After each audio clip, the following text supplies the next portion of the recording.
விடியல் பயணத்தின் மூலம் தமிழ்நாட்டில் ஒவ்வொரு பெண்ணிற்கும் மாதம் 888 ரூபாய் சேமிப்பு என்கிறாரே முதலமைச்சர்.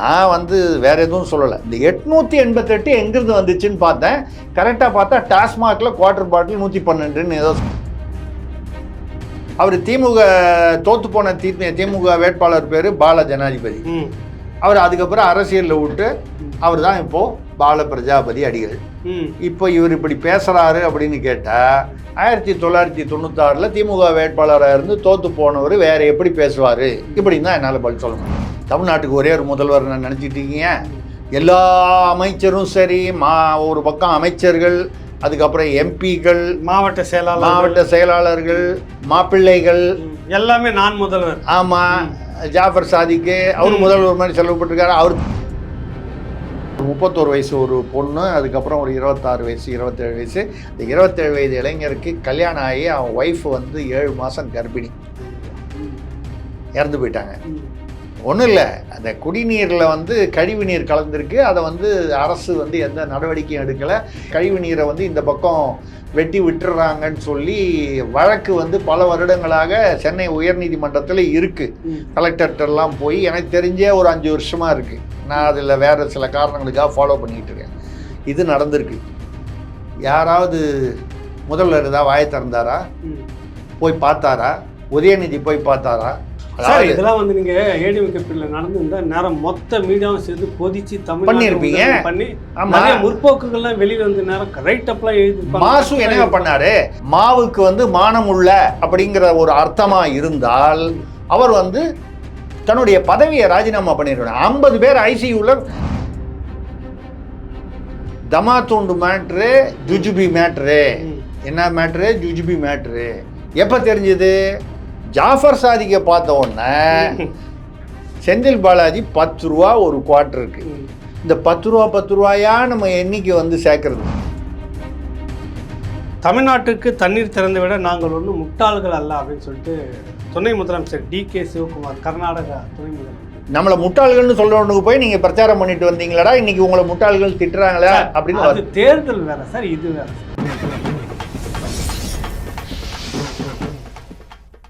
திருசக்தியார் கேள்வி பதில் பகுதி 2 தொடர்கிறது. முதல் கேள்வியை கமலக்கண்ணன் நெய்வேலி. சரிங்க. ஐயா வைகுந்தர் சனாதனவாதி என்று ஆளுநர் ரவி சொன்னதை மறுத்துள்ளாரே பால பிரஜாதிபதி அடிகளார் அவர்கள். அதில் எனக்கு கூட ஒரு சந்தேகம் இருக்குது. நான் அதை படிச்சிருக்கேன். அங்கெல்லாம் போய் நான் அதை பார்த்துட்டு வந்திருக்கிறேன். இந்த சனாதனம் ஏற்றத்தாழ்வு திருவிதாங்கூரினுடைய அந்த தாக்கம் ரொம்ப உச்சத்தில் இருந்தது. அதற்கெல்லாம் உடச்சி பெரிய போராட்டம், கழக போராட்டம் பண்ணதே ஐயா வைகுந்தர் தான். அவரை போய் சனாதனவாதின்னு ஆர்.என். ரவி சொல்லியிருக்குது எப்படி? அதாவது அவர் கேட்குறாரு, சனாதனம்னா என்னங்கிறத முதல்ல டெஃபினேஷன் கரெக்டாக புரிஞ்சு இதுதான் சனாதனம்னு சொன்னதுக்கப்புறம் தான் ஒருத்தரை சனாதனவாதியா, சனாதன எதிர்ப்பா எப்படின்னு பேச முடியும். சனாதனம்ங்கிறது ஆன்மீகம். ஆன்மீகம்னா ஒழுக்கம். இப்போ நீங்கள் சனாதனத்தை எதிர்ப்பதுன்னா ஒழுக்கத்தை எதிர்ப்பது. நீங்கள் ஒழுக்கத்தை எதிர்க்காக நம்ம எதிர்க்கணும். எதிர்த்தாலே அர்த்தம் வேற மாதிரி போகுது. நீங்கள் சனாதனத்தில் சில பழக்க வழக்கங்கள் இருக்கின்றன. இந்த பழக்க வழக்கங்கள் இந்த காலத்திற்கு ஒவ்வாதது. இப்போ ஒரு காலத்தில் சோழன் மனுநீதி சோழன் அவன் ஆராய்ச்சி பண்ணி அடித்த உடனே அவன் பையன் தேர்காலில் போய் கொன்னுட்டான். ஒரு கன்றை கொண்டுட்டான். பசு அடிச்சது. பதிலுக்கு தேர்காலில் தன் மகனை கொன்றான். இது இருக்கு. இது நம்மளுடைய தர்மத்துல இருக்கு. ஒரு நீதி கதை இருக்கு. இப்ப அதுக்காக இப்ப ஒரு மினிஸ்டரோட பையன் கார் எடுத்துட்டு போய் ரோட்ல ஒரு கழிவு மேலே ஏற்றி கொண்டுட்டான். உடனே மினிஸ்டர் கார் எடுத்துட்டு போய் பையன் நிக்க வச்சு கார் ஏற்றி கொண்டுடுவாரா? முதல்ல செய்வாரா?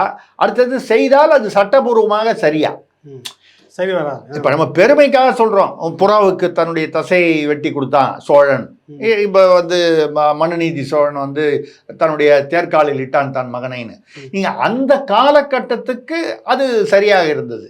அதில் என்ன சொல்கிறது, அந்த தாற்பயம், அதாவது என் புள்ள, அவன் புள்ள, இவன் புள்ள, எனக்கு வேண்டிவன் வேண்டாதவன்றதை பார்த்து நீதியை நிலைநாட்ட வேண்டும். நீதியை நிலைநாட்டு பார்ஷியலாக பாகுபாடு இருக்கு. ஏற்றத்தாழ்வுகள் சனாதானம் வச்சு அந்த பேர்ல செய்துட்டு இருந்ததா இல்லையா? அதான் இப்ப கேட்கக்கூடிய. இல்ல அந்த இடத்துல நான் என்ன சொல்றேன், ராஜா சத்திரியன், மனுநீதி சோழன் சத்திரியன். அந்த காலத்தில் நீங்கள் சொல்கிற அந்த 4 வர்ணங்களில் வந்து பிராமணர், அடுத்தது சத்திரியர், அப்புறம் வைசியர், அப்புறம் சூத்திரர்னு சொன்னது வந்து அது ஜாதியா வர்ணாசிரமமா ஆக 4 பாகுபாடு இருந்தது. அவர் சத்திரியர், அரசர்னா ஸ்டேட்டஸ், ஒரு சீஃப் மினிஸ்டர் ஸ்டேட்டஸ் அவருக்கு அரசர், இல்லை ஒரு பிரைம் மினிஸ்டர் ஸ்டேட்டஸ். யாரோ ஒரு அது வந்து பசு எதில் வருது?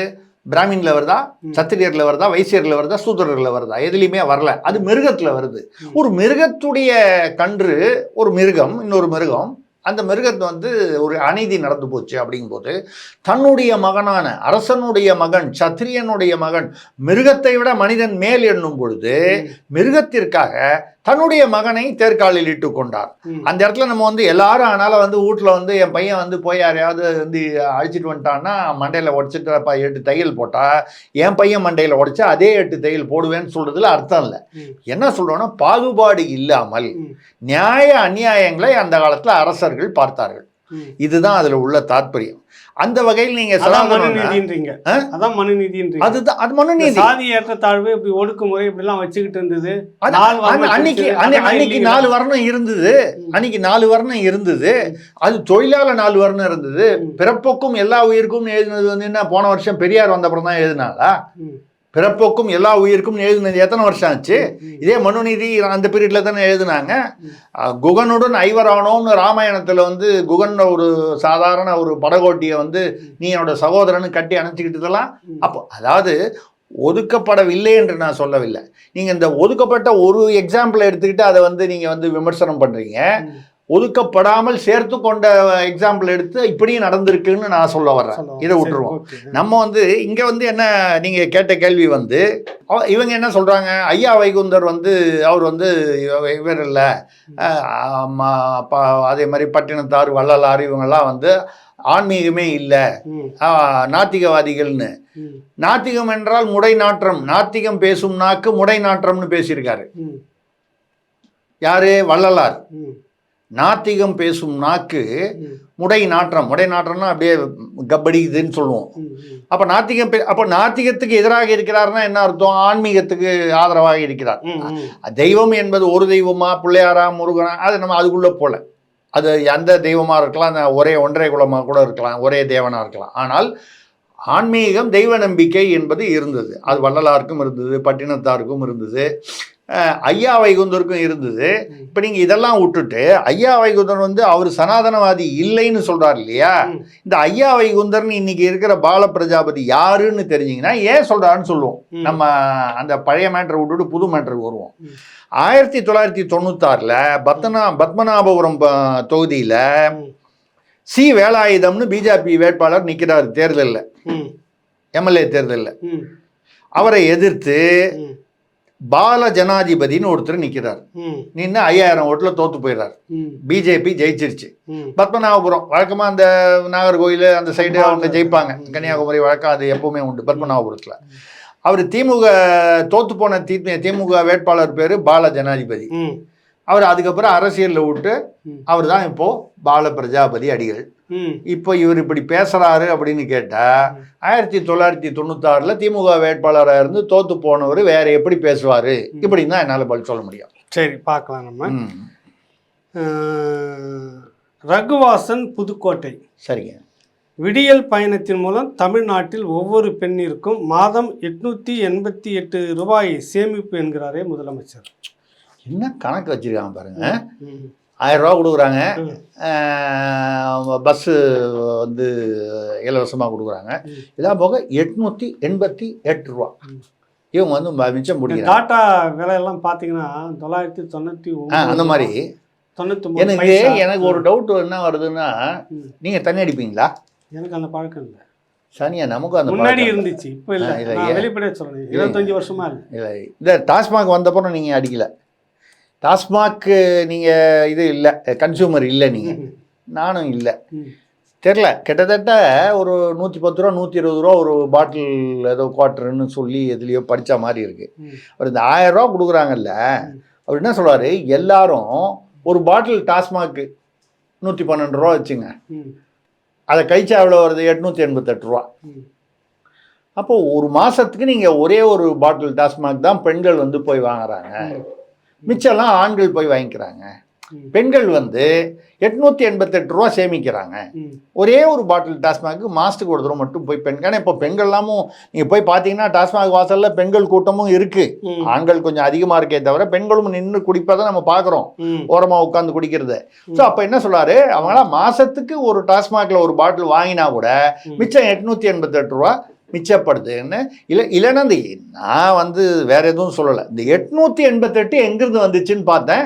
கரெக்டாக பார்த்தா டாஸ்மாகில் குவார்டர் பாட்டில் 112ன்னு ஏதோ சொல்கிறாங்க. 110 112ன்னு. ஒரு கால் 110 இருக்கலாம், 2 ரூபா தண்ணி பாக்கெட்டாக இருக்கலாம். ஸோ இந்த கணக்கில் சொல்கிறாரோன்னு நினைக்கிறேன்.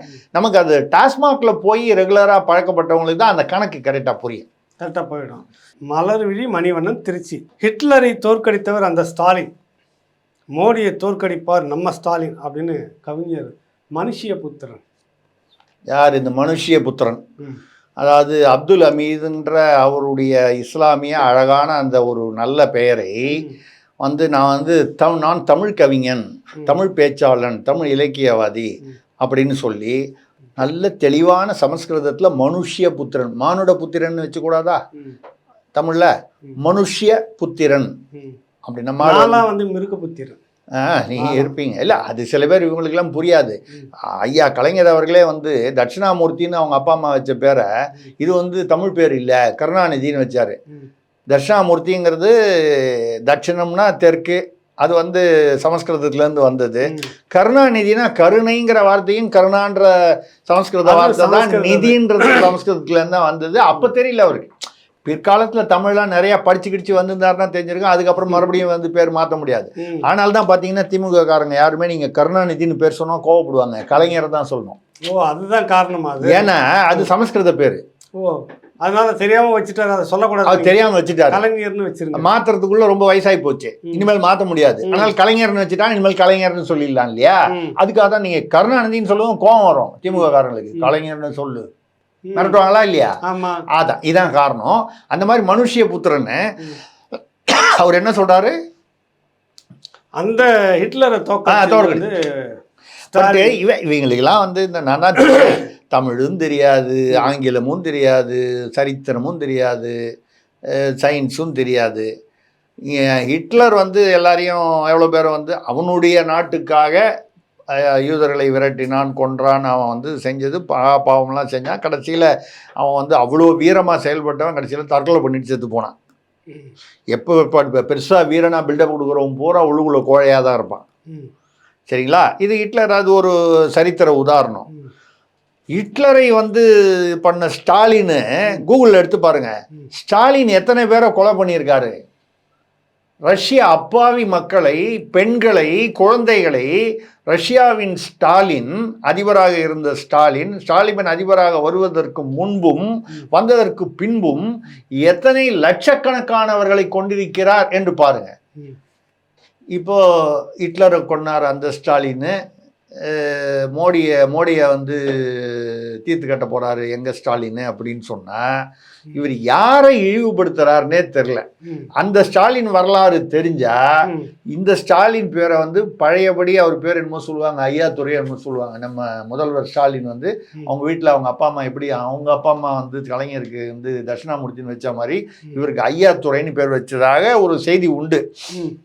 இந்த ஸ்டாலின் வந்து இவ்வளவு கொலைகள் பண்ணியிருக்காரு, அந்த ஸ்டாலின், ரஷ்ய ஸ்டாலின் எவ்வளவு அராஜகம் பண்ணியிருக்காரு. கடைசியில் அவருடைய நிலைமை என்ன ஆச்சு? மக்கள் புரட்சி செஞ்சு அவரை வந்து விரட்டுற மாதிரி ஆச்சு. இவர் என்ன நினைக்கிறாரு, இந்த ஸ்டாலினையும் கொண்டு போய் அங்கே கம்பேர் பண்ணுறாரு. இந்த திமுக விஷயத்தில் எவன் என்ன உள்குத்து பண்ணுவானே தெரியல. எல்லாருமே வந்து எனக்கு வந்து முதல்வரை பார்த்தா பல சமயங்களில் வந்து ஒரு ஒரு அனுதாபமும் பரிதாபமும் வருது. இப்படி ஒருத்தர் 2 பேர் போட்டு தள்ளனா போடுறோம். கூட குடும்பத்தில் இருக்கிறவன் போட்டு தள்ளுறான், அமைச்சராக இருக்கிறவன் போட்டு தள்ளுறான், நிர்வாகி போட்டு தள்ளுறான், அவன் போதை பொருள் விற்கிறேன்னு சொல்லி போட்டு தள்ளுறான், இப்போ கவிஞர்னு வரவன் போட்டு தள்ளுறான், இலக்கியவாதின்னு வரவன் பேச்சாளர் போட்டு தள்ளுறான். இப்படி வந்து போட்டு தள்ளுறதுக்குனே இவ்வளோ பேரையும் வச்சுக்கிட்டு அவர் எனக்கு வந்து தூக்கம் வரலன்னு சொன்னால் எனக்கு புரியுது ஏன் தூக்கம் வரலன்னு. அவரை நினைத்து நம்ம கவலைப்படுறோம். வாசுதேவன் ஸ்ரீரங்கம் அவர் வித்தியாசமான கேள்வி கேட்டுக்கிறார். கீழ்கண்ட தமிழக அரசின் நலத்திட்டங்களுக்கு திரிசக்தியார் பாணியில் விளக்கம் கொடுக்க வேண்டும். நீங்களும் தொழிலதிபர் ஆகலாம். வரிசையா நிறைய கேட்டிருக்கு வரோம். நான் முதல்வர், நீங்கள் நலமா, ஆ. இல்லம் தேடி, ம். நமக்கு நாமே. ஓ, வரிசையா அந்த திட்டம்லாம் சொல்றாரு. ஆமா, ஆமா, ரைட் ஆமா. Right right. என்ன பேர்? நம்மளால முடிஞ்சது அந்த அளவுக்கு, நம்ம தமிழக அரசு அளவுக்கு நம்மளால பண்ண முடியுமா நமக்கு தெரியல. ம். நம்ம வந்து இந்த திமுக அரசுடைய வழக்கமான பாணி என்னன்றதை பார்த்து எப்படி நடக்கிறாங்கன்றது தெரிஞ்சு இதுக்கு ஒரு விளக்கம் கொடுக்கலாம். ம். தமிழக அரசு கிட்ட எதிர்பார்க்குற அளவுக்கு நம்ம திட்டத்தில் எதிர்பார்க்க வேணாம் தயவு செஞ்சு. அந்த அளவுக்கு நமக்கு தரம் இல்லை. ம். அதனால வந்து பார்த்தீங்கன்னா நீங்கள் என்ன சொன்னீங்க, நீங்களும் தொழிலதிபராகலாம். ஆமா. அதான் ஜாஃபர் சாதிக்கு தெரிஞ்சிச்சு.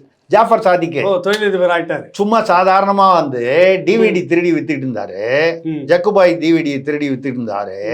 அவரை கொண்டாந்து போதைப் பொருள் விற்க சொல்லி நடுவில் அரெஸ்ட் பண்ணி பாஸ்போர்ட் எல்லாம் முடக்கி 8 வருஷம் ஆகி புது பாஸ்போர்ட் அவருக்கு ரெக்கமெண்ட் பண்ணது யாருன்னு விசாரிக்க சொல்லுங்க. இப்போ இடி விசாரிக்க போகுது.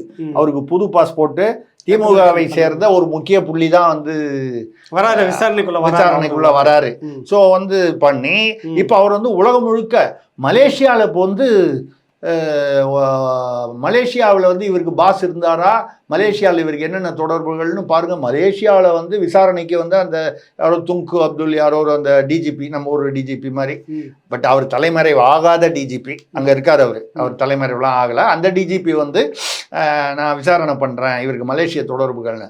அப்போது உலகளாவிய நாடுகளில் ஒரு சர்வதேச தொழிலதிபர் ஆக்கியிருக்காங்கல்ல, இதுதான் நீங்களும் தொழிலதிபர் ஆகலாம். இல்லை இல்லை, இந்த இதில் வந்து ஒரு முக்கியமான விஷயம் வந்து நான் என்னுடைய சஜஷன், நம்ம வந்து ஒரு சாதாரண குடிமகன நம்ம அரசுக்கு ஏதாவது சொல்லணும். இது வந்து நீங்கள் வந்து இதே மாதிரி எல்லாரையும் ஊக்குவிக்கணும். ஏன்னா இவங்க வந்து இப்போ என்ன பண்ணுறாங்க, காலேஜில் அங்கங்கே பார்லெல்லாம் வச்சு அந்த இது கொடுத்துட்றாங்க. அதாவது நீங்கள் வந்து பொட்டலம் வாங்கினீங்கன்னா அந்த பொட்டலத்தை நீங்கள் விற்றீங்கன்னா 25% டிஸ்கவுண்ட்டு. உங்கள் நண்பர்கள்லாம் கூப்பிட்டு வந்தா. என்ன பொட்டலம்? பொட்டலம், கஞ்சா பொட்டலம், அஷீஷ் பொட்டலம். இப்போ கூட அறந்தாங்கியில் பிடிச்சிருக்காங்க 110 கோடி ஒருத்தான அஷீஷ். இதெல்லாம் தினம் பிடிச்சிருக்காங்க. ஒரு காலேஜ் பையன்கிட்ட முன்னாடி அதை பண்ணியிருந்தாங்க. இல்லை எதுக்காக சொல்கிறேன்னா, இப்போ இதை வந்து எப்படி மக்கள்கிட்ட கொண்டு போகிறது, இந்த பப்பு அப்புறம் அந்த பிரியாணி கடை இது மூலமாக வரும்போது இந்த பையன் வந்தாதே 100 ரூபாய்க்கு நீ இப்போ சாப்பிட்டல, அடுத்த தடவை நீ 4 பேரை கூப்பிட்டு வா, கூப்பிட்டு வந்தீங்கன்னா 25 டிஸ்கவுண்ட்டு. அப்போ 4 25 டிஸ்கவுண்ட்னா உனக்கு ஃப்ரீ. இதெல்லாம் என்ன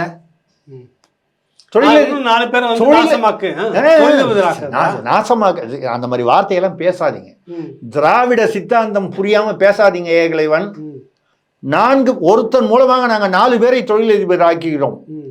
ஒருத்தன் மட்டும் வர்றான், இவன் போய் தனியாக தொழில் ஆரம்பிப்பானா, அவன் தான் 4 பேர் போய் இன்னும் 40 பேர், அவன் 40 பேர் தொழிலதிபர் ஆகிறானா.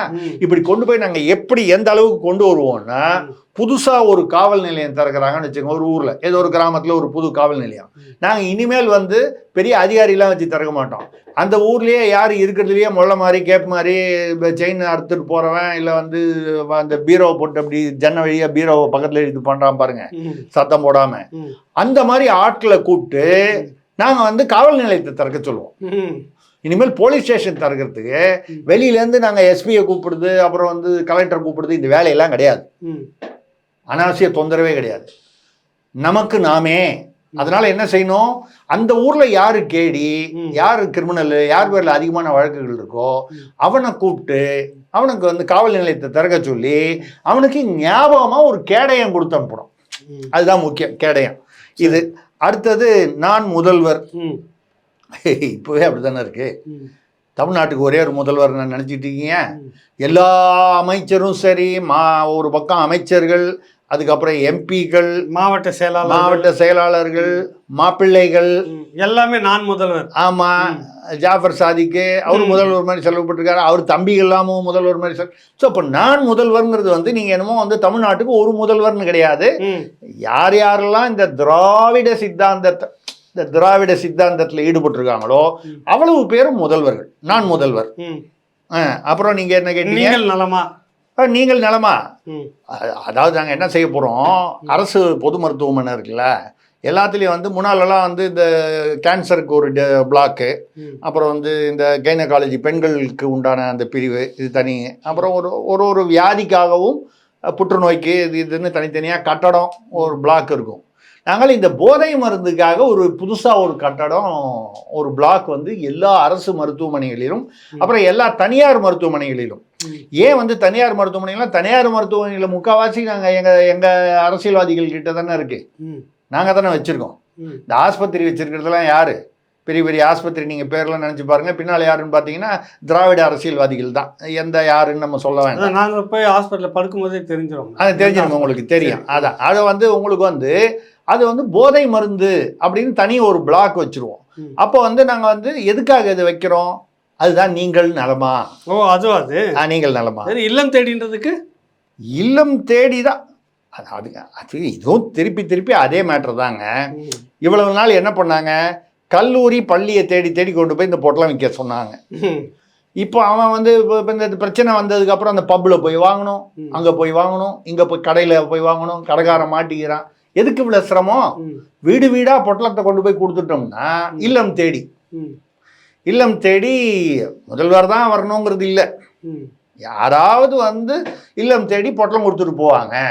ஸோ ஆக மொத்தம் இந்த திராவிட திட்டங்களுக்கு இப்போ இது உள்ள சூழ்நிலையில் இன்னைக்கு இந்த போதை மருந்தெல்லாம் இவ்வளோ தூரம் வியாபித்து தமிழ்நாட்டில் பரவி சர்வதேசத்திற்கும் நம்ம வந்து போதை மருந்து சப்ளை பண்ணதை பார்த்தால் இந்த நீங்களும் தொழிலதிபர் ஆகலாம், நான் முதல்வர், நீங்கள் நலமா, இல்லம் தேடி, நமக்கு நாமே இது புரியலையா?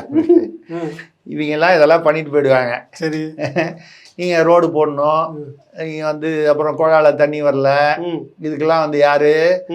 நமக்கு நாமே. இந்த இடத்துல ஒரு முக்கியமான ஒரு விஷயம் சொல்கிறேன்.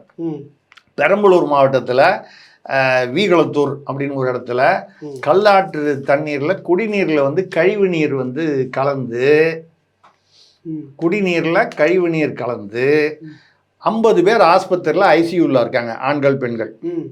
வீகளத்தூர், ராயப்பா நகர், நம்ம பெரம்பலூர் மாவட்டம். சரி, இதில் வந்து பாதிக்கப்பட்டவர்கள் வந்து அனைவரும் வந்து தாழ்த்தப்பட்ட, அதாவது பட்டியலின மக்கள், அதுவும் குறிப்பாக சொல்ல போனால் பறையர் இனத்தை சேர்ந்தவர்கள்.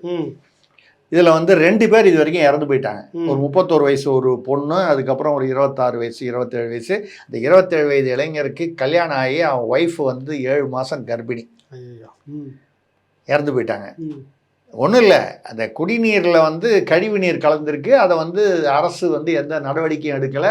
இந்த இடத்துல வந்து ஏற்கனவே பார்த்தீங்கன்னா இந்த மாதிரி வந்து வேறு ஒரு மதத்தவர்கள் வந்து தங்களுடைய அந்த கழிவு நீரை வந்து இந்த பக்கம் வெட்டி விட்டுறாங்கன்னு சொல்லி வழக்கு வந்து பல வருடங்களாக சென்னை உயர்நீதிமன்றத்தில் இருக்குது. கலெக்டர்கிட்டலாம் போய் எனக்கு தெரிஞ்சே ஒரு 5 வருஷமாக இருக்குது. நான் அதில் வேறு சில காரணங்களுக்காக ஃபாலோ பண்ணிகிட்டு இருக்கேன். இது நடந்திருக்கு. யாராவது முதல்வர் ஏதாவது வாயை திறந்தாரா? போய் பார்த்தாரா? உதயநிதி போய் பார்த்தாரா? உதயநிதி எங்கே இருக்காருன்னே தெரியல. நான் இந்த விஷயத்தில் சொல்கிறேன். நீங்கள் உடனே இதை வந்து வேற எங்கேயோ கனெக்ட் பண்ணி உதயநிதி தலைமறைவு அப்படின்லாம் நீங்கள் வந்து சொல்ல மாட்டாங்க. இல்லை, நினைச்சிடக்கூடாது, நினைக்க கூட மாட்டாங்க சார். அதுக்கு ஏதாவது ஜலதோஷம் இருந்திருக்கலாம், அதனால 2 நாள் வெளியில் வராமல் இருக்கலாம், அது வேறு விஷயம். ஜலதோஷம், சரி, ஜலதோஷம் அது இருந்திருக்கலாம். அது எங்கேயாவது நம்ம ஒரு பார்ட்டி கிட்டி போவோம், அந்த பார்ட்டி போகும்போது கொஞ்சம் நம்ம முன்ன பின்னா இருக்கும், அது அது அந்த மாதிரி ஏதாவது இருக்கலாம். அதில் பார்ட்டியில் போன ஒருத்தர் 4 மாசமாக கோமாவில் இருக்காரு, அந்த குரூப்பில் போனவர். ஆமாம், அது மாதிரி ஏதாவது நம்ம இதெல்லாம் வந்து நமக்கு வேண்டாத விஷயத்தில் நம்ம ஏங்க தலையிடணும், நம்ம அது இல்லை. ஆனால் எங்கே வந்து யார் போயிருக்கணும்? முதலமைச்சர் போயிருக்கணும். யாராவது இந்த மாசுன்னு ஒருத்தர் இருக்காரு, பேரே சரியில்லைங்க அந்த ஆளுக்கு. மா சுப்பிரமணியம்ன்ற அழகான மாசுன்னு தானே சொல்றாங்க. ஏங்க, மாசுபட்ட அந்த கழிவு நீர் வந்து குடிநீரில் போய் சேர்ந்ததுனால 50 பேர் ஐசியூவில் இருக்காங்க, 2 பேர் செத்து போயிட்டாங்க. அதுவும் வந்து இதெல்லாம் வந்து நீங்க ஏடிஎம்கேல நடந்து நேரம் மொத்த மீடியாவும் சேர்ந்து கொதிச்சு தமிழ் பண்ணியிருப்பீங்க. பண்ணி நிறைய முற்போக்குகள்லாம் வெளியில வந்து நேரம் ரைட் அப்லாம் எழுதிருப்பாங்க. மாசு என்ன பண்ணாரு? இப்படி நடந்ததுக்கு அவர் வாக்குமன் அவர் மா சுப்பிரமணியம் என்பது மானமுள்ள சுப்பிரமணியமா இருந்தா அவர் வேலையை ராஜினாமா பண்ணிருக்கணும், பதவியை. மாவுக்கு வந்து மானமுள்ள அப்படிங்கிற ஒரு அர்த்தமா இருந்தால் அவர் வந்து தன்னுடைய பதவியை ராஜினாமா பண்ணிருக்கணும். 50 பேர் ஐசியூவில் குடிநீரில் வந்து கழிவு நீர் கலக்குது. இப்போ இது வந்து ஒரே நாளில் திடீர்னு ஒரு நாள் நடந்து இல்லை, இது ரொம்ப காலமாக நடந்துகிட்டு இருக்கு. இது வழக்கெல்லாம் நடந்துகிட்டு இருக்கு. 5 வருஷத்துக்கு எனக்கு தெரிஞ்ச 5 வருஷமா இருக்கு. இதை எந்த நடவடிக்கையும் எடுக்கல. கலெக்டர் இருக்காங்க, தாசில்தார் இருக்காங்க, அமைச்சர் இருக்காங்க, எத்தனையோ அதிகாரிகள் இருக்காங்க, நடக்கல. பிடிச்சி அந்த தண்ணி குடிக்க வச்சுட்டோம்னா சரியா போயிடும். ஆமாங்க, தீர்வு தானா வந்துடும். அவங்க இந்த தண்ணி தான் குடிக்கணும்னு குடிக்க வைக்கணும். அப்போ எதுக்காக சொல்கிறேன்னா, இவங்க இப்போ இப்போ நீ அந்த இடத்துல வந்து நீங்கள் சரி பண்ணிக்கணும்னு வைங்க, அதை குடிநீர் கழிவு நீரை வந்து கலக்க விடாமல் ஏதாவது ஒன்று அதை வெட்டி இந்த பக்கம் பண்ணணும்னா யார் செய்யணும்? நமக்கு நாமே. இதுதான் நமக்கு நாமே. உங்களுக்குலாம் என்ன வேலை இருக்கோ அது நீங்களே செஞ்சுங்கடா. ஓட்டு வரும்போது ஏதோ 1000 2000 வாங்கிட்டு ஓட்டை மட்டும் போட்டுருங்க, மிச்சத்தை நாங்கள் பார்த்துக்கிறோம், மிச்சம்லாம் நாங்கள் பார்த்துக்கிறோம். உங்களுக்கு வேண்டிய வேலைகளை நீங்களே செஞ்சுங்க, அதுதான் நமக்கு நாமே. சரி, கடைசியாக ஒரு கேள்விங்க சார். இந்த 10 ரூபா பாலாஜி இது எப்போ தான் முடிவுக்கு வரும், என்னத்தான் ஆனார் அப்படின்னு வந்து மைதீன் கான் காயல்பட்டினத்துலேருந்து கேட்டுக்கிறார். ரொம்ப கவலையாக போன முறை மிஸ் ஆயிடுச்சு. திரும்ப சார் இதை வந்து நீங்கள் ஒரு அக்கறையாக இல்லாமல் இருக்கிறீங்க சார். ஒரு முன்னாள் அமைச்சர் என்னதான் ஒரு கேள்வி நாங்கள் தெரிஞ்சுக்க கூடாதுன்னு அக்கறையாக விசாரித்து கேட்டுருக்கிறார். 10 ரூபா பாலாஜின்னா நீங்கள் அந்த செந்தில் பாலாஜி மாட்டை தானே சொல்கிறீங்க? ஆமாங்க. அதெல்லாம் வேஸ்ட் ஆஃப் டைம்ங்க. அதெல்லாம் ஒரு பெரிய ஒரு விஷயமா? அந்த 24வது முறை அவங்க நீடிப்பு 25 வந்துருச்சு. சில்வர் ஜூப்ளி வீட்டுக்குள்ளேயே கொண்டாடிங்க, சிறையிலேயே கொண்டாடிங்க, புழல்லையே. ஒரு காலத்தில் வந்து அவர் கம்ப்ளீட்டாக வந்து ஃபண்டிங் பண்ணிட்டு இருந்தார் கட்சிக்கு, அவருக்கு முக்கியத்துவம் கொடுத்தோம். இப்போ அவர் என்ன, அவர் ஒரு லைபிலிட்டி, ஒரு லக்கேஜ், தேவையில்லாத ஒரு சுமை. அவர் வந்து நீங்கள் வந்து 10 ரூபா பாலாஜி என்ன ஆனார்னா, அதாவது அது வரைக்கும் அவர் வந்து 10 ரூபா பாலாஜின்னா ஆஹா கட்சிக்காகவும் நமக்காகவும் எவ்வளவு பணம் கோடிக்கணக்கில் மாதம் வருது, எவ்வளோ பெரிய புத்திசாலி, சாணக்கியம் இருந்தாலும் அப்படின்னு சொல்லிட்டு துரைமுருகனை கூட வெளியே உட்கார வச்சுட்டு செந்தில் பாலாஜியை கூப்பிட்டு உட்கார வச்சுட்டு பேசியிருந்தாங்களா? அப்புறம்தான் இவங்களுக்கு தெரிஞ்சுது இந்த 10 ரூபா மேட்ரு, தமாத்தூண்டு மேட்ரு, ஜுஜுபி மேட்ரு. என்ன மேட்ரு? ஜுஜுபி மேட்ரு. எப்போ தெரிஞ்சுது? ஜாஃபர் சாதிக்கை பார்த்த உடனே செந்தில் பாலாஜி 10 ரூபா ஒரு குவார்ட்டருக்கு.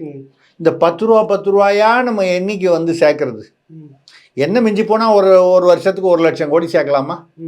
சின்ன பணம் 1 லட்சம் கோடி சேர்க்கலாமா? 1.5 லட்சம் கோடி சேர்க்கலாம். 10 ரூபாயா? ஜாஃபர் சாதிக்கு பாருங்க, 1 கிலோ 1.5 கோடி ரூபா. இது பாருங்க 250 மில்லி, அதுல 10 ரூபா எக்ஸ்ட்ரா. 10 ரூபா பெருசா 1.5 கோடி? 10 ரூபா பெருசா 1.5 கோடி பெருசா? பொருளாதாரமே புரியாம இருக்கீங்க. அதுதான் தமிழ்நாட்டு மக்கள்கிட்ட பிரச்சனை, பொருளாதாரம் புரியாமல் இருக்காங்க.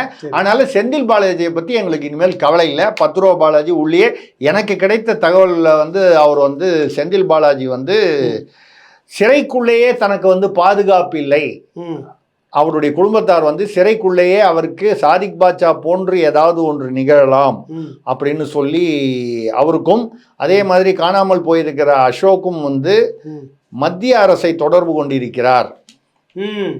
மத்திய அரசுனா இடி அதான் அந்த வகையால தொடர்பு கொண்டிருக்கிறார். ஏன்னு கேட்டால், ஐயா என்னை போட்டு தள்ளிடுவாங்க போல இருக்கு, எங்கள் அண்ணனை வெளியே கொண்டு வாங்க, என்னையும் பத்திரமா பாதுகாக்குங்க, உங்களுக்கு என்ன வேணுமோ எல்லா செய்தியும் நான் கொடுத்துட்றேன், ஆனால் எங்கள் உயிருக்கு பாதுகாப்பு கொடுங்க. ஏன்னா தமிழ்நாட்டில் என்னை என்கவுண்டர் பண்ணாலும் பண்ணிடுவாங்க, எங்கள் அண்ணனை வந்து சிறையிலேயே வச்சு, அது ஒன்றும் இல்லை, சிறையில் வந்து சும்மா எவனா தான் ஒருத்தன் பிளேடாக கொடுத்துட்டு அவன் வந்து போய் வந்து தண்ணி அடிச்சுட்டு போய்ட்டு ஒரு கிழிச்சிட்டோம், இதெல்லாம் வந்து நடக்க பொதுவாக ஏற்கனவே நடந்த விஷயங்கள். இந்த ராம்குமார்னு ஒரு பையன் திடீர்னு செத்து போலையா, ஒயரில் வந்து அவன் போய் ஒயரை கடிச்சிட்டான், செத்து போயிட்டான். கடைசி வரைக்கும் விசாரணைனாங்க, உண்மை எப்படின்னு வெளியே வரல, அது என்ன பின்னணின்னு நான் சொல்கிறது. அந்த மாதிரி நடக்கிறதுக்கு வாய்ப்பு இருக்குது சிறையில். அதனால் இப்போது அவர் வந்து என்ன பயப்படாருன்னா, என்னை சிறையில் விட்டு வைக்காதீங்க, எனக்கு ஏதாவது ஆகிடும்னு சொல்லி யாரை கேட்குறாரு? பாஜக அரசை கேட்குறார். என்னை பிடிச்சி நீங்கள் வேறு ஏதாவது திகாரில் வேணாலும் வச்சிங்கயா, இல்லை வேற எங்கேயாவது வச்சிங்கயா, வேறு ஏதாவது ஊரில் வச்சிங்கயா, இங்கே வேணாயா, என்னை போட்டு தள்ளிடுவாங்க போல இருக்கு, என் தம்பியும் வந்து எனி டைம் பார்த்தா போட்டுருவாங்க போல இருக்கு, எங்களை வந்து பெயிலு கீழே கொடுத்து நாங்கள் வந்து மறுபடியும் வேறு எங்கேயாவது ஒரு கேஸை போட்டு ஏதாவது பண்ணி வேறு எங்கேயா கூட நீங்கள் வச்சு வைங்க, ஆனால் இங்கே வேண்டாம் அப்படின்னு அவர் சொல்கிறதாக நமக்கு ஒரு ரகசிய தகவல். இது இன்னும் இதே ஒரு 15 நாளில் ஒரு 10 நாளில் வந்து இது சம்பந்தமான விஷயங்கள் வந்து உங்களுக்கு இன்னும் கொஞ்சம் தெளிவாகும். மதனகோபால் வால்பாறை, தமிழ்நாட்டுக்கு தண்ணீர் திறந்துவிட நாங்கள் ஒன்றும் முட்டாள்கள் அல்ல அப்படின்னு சொல்லிட்டு துணை முதலமைச்சர் DK சிவகுமார், கர்நாடகா துணை முதலமைச்சர், அதாவது பெங்களூர்லேயே குடிநீர் தட்டுப்பாடு இருக்குது, பிரச்சனையாக இருக்குது. ம். காவிரி தண்ணி வந்து நாங்கள் ஒன்றும் திறந்து, அதாவது அவர் சொல்லுது பாருங்கள், தமிழ்நாட்டுக்கு திறந்து கொடுறதுக்கு நான் ஒன்றும் முட்டாள் இல்லைன்னு. ம். அப்படின்னா என்ன அர்த்தம்? நீதிமன்றம் அது இது இல்ல, உச்சநீதிமன்றம் அதெல்லாம் மதிக்கலைன்னு விட்டுருங்க. அர்த்தம். அது ஒன்று, ம். அது சட்டபூர்வமானது. ம். இங்கிருந்து இந்த டிகே சிவகுமாருக்காகவும் ம். சித்தராமையாவுக்காகவும் யாரெல்லாம் போய் வந்து அந்த காங்கிரஸுக்கு வந்து பிரச்சாரம் பண்ணாங்க, நல்லா ஞாபகப்படுத்தி பாருங்க. ம். அவங்கள தான் சொல்றாரு முட்டாள் முட்டாள்னு. யாரை சொல்றாரு? ம். நான் தண்ணி திறந்து விடுறதுக்கு நான் ஒன்றும் முட்டாள் இல்லை, எனக்கு வந்து இப்படி சொல்ற எனக்கு வந்து பிரச்சாரம் பண்ணாங்களே, யார் பிரச்சாரம் பண்ணாங்கன்னு உங்களுக்கும் தெரியும், எனக்கும் தெரியும். ம். இவங்க எல்லாம் தான் முட்டாளுங்கன்னு சொல்றாங்க. நம்ம முதலமைச்சர் ஸ்டாலின், கே.எஸ். அழகிரி, திருமாவளவன், கம்யூனிஸ்டுகள் நினைக்கிறேன். ஆமா, கம்யூனிஸ்டுகள் எல்லாம் போய் அவங்க வந்து பண்ணாங்க. இவங்க எல்லாம் தான் அதாவது இயல்பா சொல்ல போனா தமிழர்களை முட்டாள்கள் என்று சொல்லிட்டார். நம்ம வந்து ஸ்டாலினை சொல்லிட்டாரு, திருமாவளவனை சொல்லிட்டாருன்னு சொல்லி நம்ம வந்து சந்தோஷப்படல. தமிழர்கள் சொல்லி ஒட்டுமொத்தமா நம்ம வருத்தப்படுறோம், நம்ம வேதனைப்படுறோம். அதாவது நம்மள முட்டாள்கள்னு சொல்றவனுக்கு போய் நீங்க பிரச்சாரம் பண்ணிட்டு வந்தீங்களா, இன்னைக்கு உங்களை முட்டாள்கள் திட்டுறாங்களா அப்படின்னு. அது தேர்தல் வேற சார், இது வேற சார். அது தேர்தல் வேற சார், இது வேற. பட் முட்டாள்ங்கிறது கன்ஃபார்ம்டு தானே? தேர்தல் வேற, இது வேற. அப்போ முட்டாள்னு சொன்னது அப்போ ஒத்துக்கிறீங்களா? டிகேஎஸ் சொன்னார்ல, முட்டாள்கள் நாங்கள் ஒன்றும் முட்டாள்கள் அல்லன்னு. அப்போ வந்து அதுக்கு யாராவது ஒரு முதலமைச்சர் இங்கே பதில் பேசினாங்களா? இல்லை வேற ஒரு அமைச்சர் யாராவது, துரைமுருகன் பேசினாரா? நீர் அமைச்சர் முட்டாள்கள் அவர் மற்ற கண்டிப்பா சார். இதை வந்து பேசினா எப்படி நாங்கள் கண்டுக்கிறது? தோழமை கெட்டு போகணும்னு நீங்க பேசுறீங்க. இதெல்லாம் இல்ல இல்ல தோழமை இல்ல இல்ல, நீங்கள் உங்களை முட்டாள்கள் என்று ஒத்துக்கொள்வதோடு நம்மை போன்ற தமிழர்கள், தமிழ் இனத்தையே முட்டாள்கள் என்று விட்டு கொடுக்கிறீர்கள். தமிழ் இன துரோகி வெளியிலேயே இல்லை, உள்ளதான்.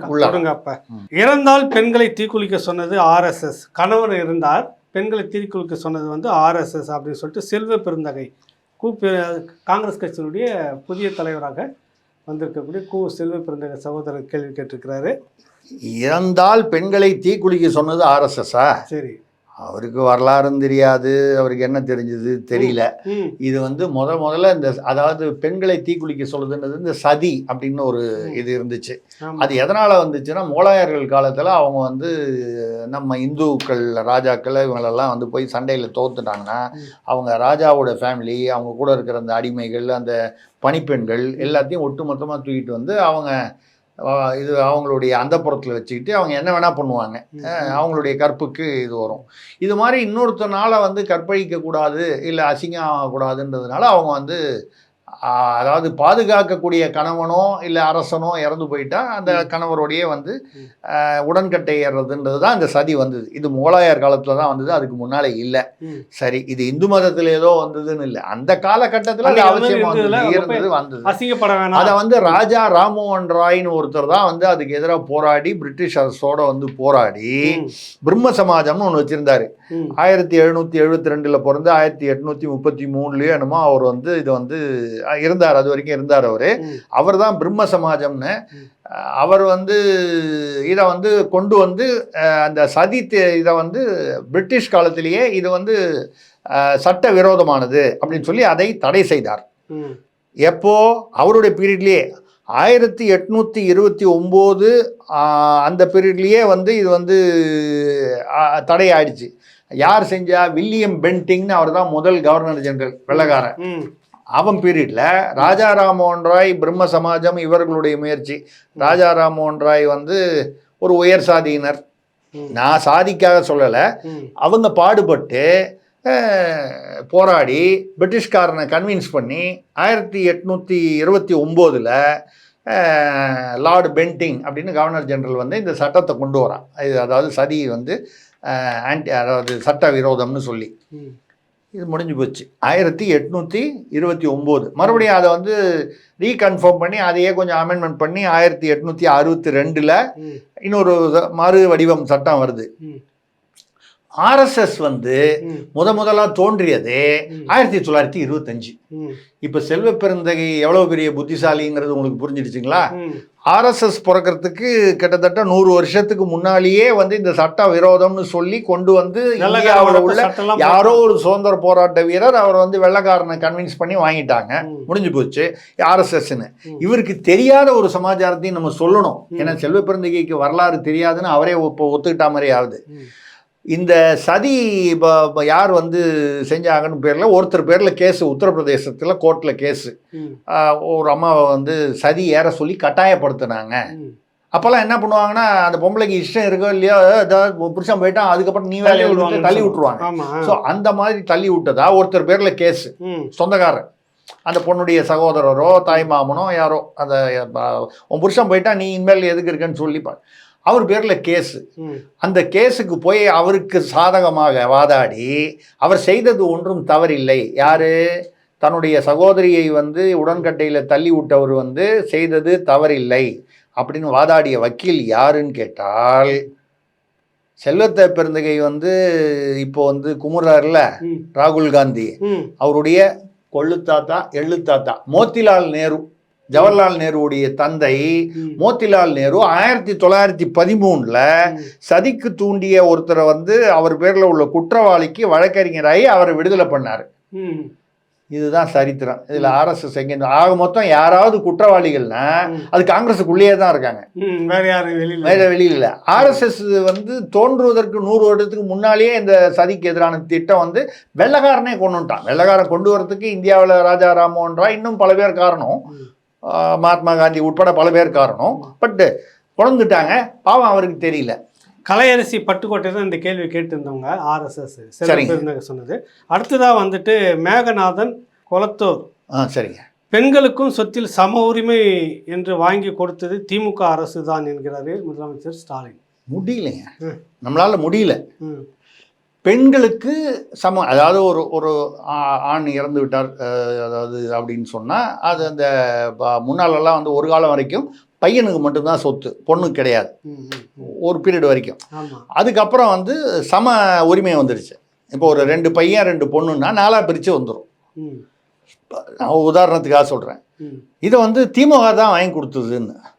1956 ஹிந்து சக்சஷன் ஆக்ட்னு வந்து அதில் தான் முதலாக வந்து பெண்களுக்கு சம உரிமை, தன்னுடைய தந்தை அல்லது கணவனுடைய சொத்துக்களில் வந்து சம உரிமை, ஆண்களுக்கு நிகரான, அதாவது பையனுக்கு உண்டு பொண்ணுக்கு கிடையாதுன்னு சொல்ல முடியாது, உண்டுன்னு வந்தது 1956 ஹிந்து சக்சஷன் ஆக்ட்ல. இவர் என்ன சொல்றாரு, 67 தான் அதிகாரத்துக்கே வராங்க.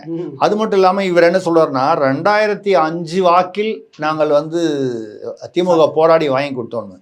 56 எங்க இருக்கு, 2005 எங்க இருக்கு? இந்த ஆர்எஸ்எஸ் கதை சொல்ற மாதிரி தான்.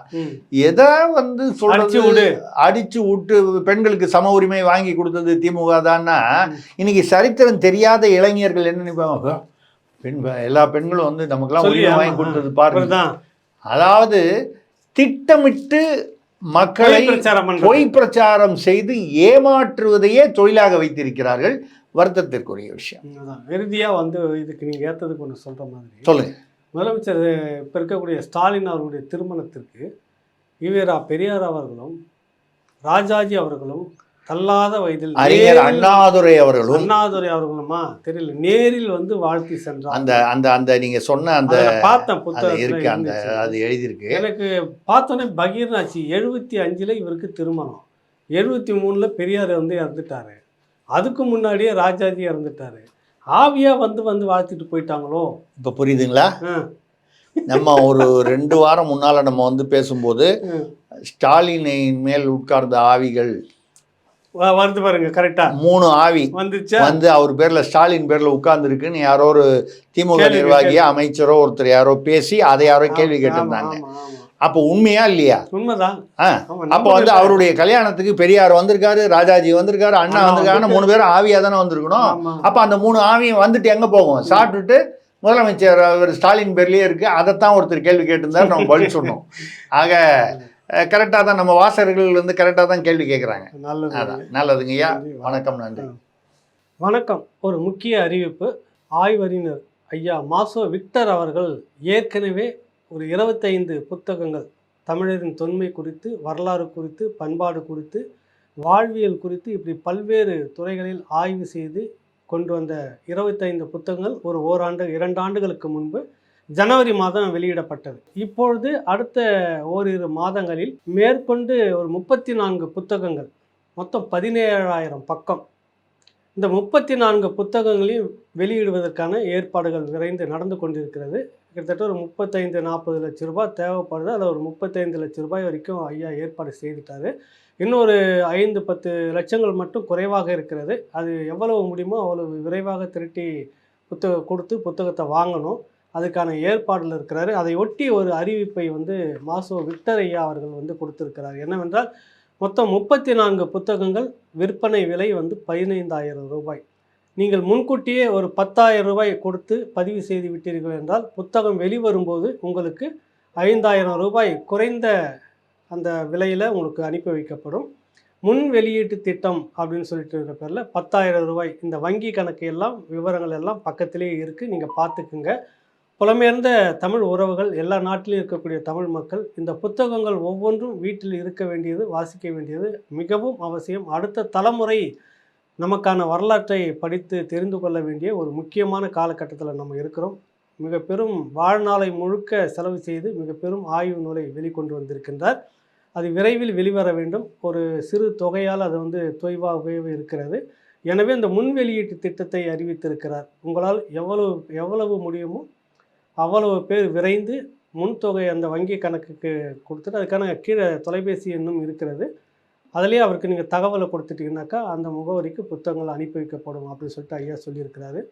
ஏற்கனவே வெளியிட்டிருந்த 25 புத்தகங்கள் மொத்தம் 11,000 பக்கம் என்று நினைக்கின்றேன். கிட்டத்தட்ட அதில் ஒரு 6,000க்கு மேலே நம்ம தாண்டி இருக்கிற இது வரைக்கும். இவ்வளோ வேலைகளுக்கு மத்தியில் அவ்வளோதான் படிக்க முடிஞ்சது. அவ்வளவு வியப்பான தகவல்கள் ஒவ்வொன்றும். இப்போ வர இருக்கக்கூடிய அந்த புத்தகங்கள் 17,000 பக்கங்களை கொண்ட அந்த புத்தகங்கள் வந்து ஒன்றும் ரொம்ப வியக்கத்தக்க ஆய்வுகளை கொண்ட அந்த புத்தகம். குறிப்பாக இந்த மார்க்ஸ் முல்லர் சொல்லுவாங்கள்ல, இவங்க இந்த காட்வெல்னு இப்போ சொல்லிட்டு இருக்கிறாங்கல்ல, எடுத்துட்டு வராங்களா, திராவிடம், இதுக்கு எல்லாம் மறுப்பு சொல்லக்கூடிய புத்தகங்களும் இருக்குது. தமிழர்களுடைய தொன்மை வரலாறுடைய அடுத்த கட்ட பாய்ச்சல் எந்த அளவுக்கு இருந்ததுன்னு உலக தரத்தில் வந்திருக்கக்கூடிய எல்லா ஆய்வுகளையும் மேற்கோள் காட்டி எழுதப்பட்ட புத்தகம். அதுதான் அது. ஏதோ போகிற போக்கில் எழுதுனதுலாம் கிடையாது. இதற்கு மறுப்பு எவராலும் சொல்ல முடியாது, சொல்லக்கூடாத வகையில் தான் இந்த பதிப்பு வெளிவருகிறது அப்படின்னு ஐயா சொல்லியிருக்கிறார் மாசு விக்டர் அவர். அவரோடு கைகோர்ப்போம். உலகம் முழுக்க இருக்கக்கூடிய எல்லோரும் உடனடியாக ஒரு தொகையை 10,000 ரூபாய் அனுப்பினீங்கன்னா உங்களுக்கு புத்தகம் வரும். மொத்தம் 34 புத்தகம், அதுக்கு முன்பாக ஒரு 25 புத்தகம், ரெண்டும் சேர்ந்து நீங்கள் மொத்தமாக வாங்கணும் அப்படின்னு சொன்னீங்கன்னாக்கா 22,000 கொடுத்தா போதும். மொத்தம் 59 புத்தகங்களும் உங்களுக்கு வரும். அந்த வகையில் நீங்கள் பணத்தை செலுத்தி வாங்க வசதி இருக்கிறவங்களும் வாங்கி வைக்கலாம். உங்களுடைய பகுதியில் இருக்கக்கூடிய நூல் நிலையங்களுக்கு நீங்கள் கொடுக்க விரும்பினீங்கன்னா கூட மொத்தம் 59 புத்தகத்தையும் வாங்கணுன்னா 22,000 ரூபாய் அனுப்பினா போதும். இப்பொழுது வெளிவர இருக்கக்கூடிய 34 புத்தகங்களும் வேண்டும் என்பவர்கள் வெறும் 10,000 கொடுத்தால் போதும் என்ற கோரிக்கையை வைத்திருக்கின்றார். எனவே பக்கத்தில் இருக்கக்கூடிய அந்த வங்கி தொடர்பு எண்ணை எடுத்துக்கிட்டு நீங்கள் உடனடியாக அதற்கான வேலையை தொடங்கினால் நன்றாக இருக்கும் என்று கேட்டுக்கொள்கிறேன். நன்றி, வணக்கம்.